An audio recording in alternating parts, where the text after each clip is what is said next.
আল্লাহ আল্লাহ আল্লাহ আল্লাহ। বন্ধুরা, ৩০ বছর পর আবারও ডুম্বুর বাঁধ খুলে দিয়েছে ভারত। এই বাঁধটি ভারতের ত্রিপুরা রাজ্যে অবস্থিত এবং এটি গোমতী নদীর উপরে নির্মিত। বাঁধটি দীর্ঘদিন বন্ধ ছিল, কিন্তু ভারী বৃষ্টিপাত এবং ভারতের ত্রিপুরাতে ভয়াবহ বন্যা হওয়ার কারণে এবং সেখানে বৃষ্টির পানি বৃদ্ধি পাওয়ার কারণে অবশেষে ডুম্বুর বাঁধ খুলে দিয়েছে ভারত।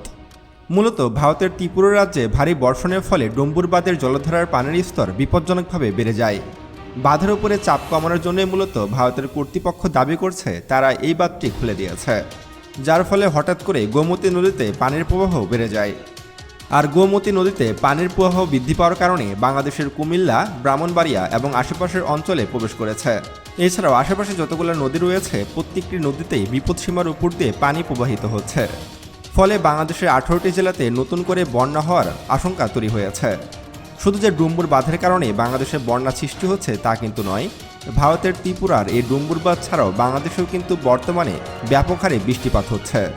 অতি বৃষ্টি আর ভারতের উজানের পানির ফলে বাংলাদেশ এখন বিপর্যস্ত। বাংলাদেশের চট্টগ্রামে ইতিমধ্যেই কিন্তু মাঝার সমান পানি হয়ে গেছে। মানুষজন দিকবিদিক ছুটছে নিরাপদ আশ্রয়ের উদ্দেশ্যে। আপনাদের মধ্যে যারা আমাদের এই ভিডিওটি দেখছেন এবং আপনার বাড়ি যদি কোনো নদীর আশেপাশে হয়ে থাকে তাহলে অবশ্যই সাবধানে থাকবেন। ভারত একে একে সবগুলো বাঁধ খুলে দিচ্ছে। বাংলাদেশের চারদিকে ভারতের প্রায় 36টি বাঁধ রয়েছে।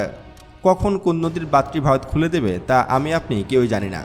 বর্তমানে ভারত জুড়ে ভয়াবহ বৃষ্টিপাত হচ্ছে, যেসব পানির স্রোত এসে নামবে বাংলাদেশে। হঠাৎ করে এক রাতের মধ্যেই দেখবেন যে সব কিছু তলিয়ে গেছে, সব কিছু ধ্বংস হয়ে গেছে।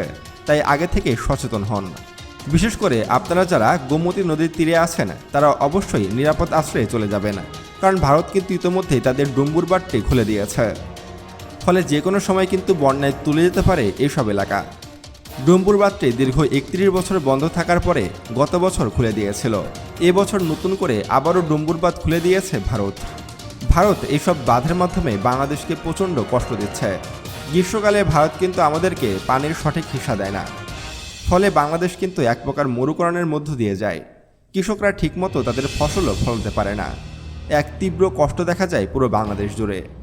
আবার যখন বর্ষাকাল শুরু হয়, ভারতে যখন বৃষ্টিপাত শুরু হয়, তখন বাংলাদেশকে না জানিয়ে হঠাৎ করে এই ডুম্বুর বাঁধের মতো ফারাক্কা বাঁধ এবং অন্যান্য যেসব বাঁধ রয়েছে যেমন গজলডোবা বাঁধ, এইসব বাঁধগুলো কিন্তু ভারত হঠাৎ করে খুলে দেয়। ফলে হঠাৎ করে বাংলাদেশে ভয়াবহ বন্যার সৃষ্টি হয় এবং কৃষকদের ফসল থেকে শুরু করে ঘর বাড়ি, দোকানপাট, রাস্তাঘাট, এমনকি বড় বড় স্কুল প্রতিষ্ঠান পর্যন্ত বন্যার পানিতে ডুবে যায়। এবং প্রতি বছর হাজার হাজার কোটি টাকার ক্ষতি হয় বাংলাদেশের। তারপরও আমরা ভারতের এসব বাঁধের বিরুদ্ধে তেমন কোনো শক্ত আন্দোলন হতে দেখি না। আমাদের কোনো কিছু যেন করার ক্ষমতাই নেই। ভারত চাইলো আর ইচ্ছামতো বাঁধ খুলে দিল আর বাংলাদেশ ডুবে গেল। এটাই হলো ভারতের নীতি।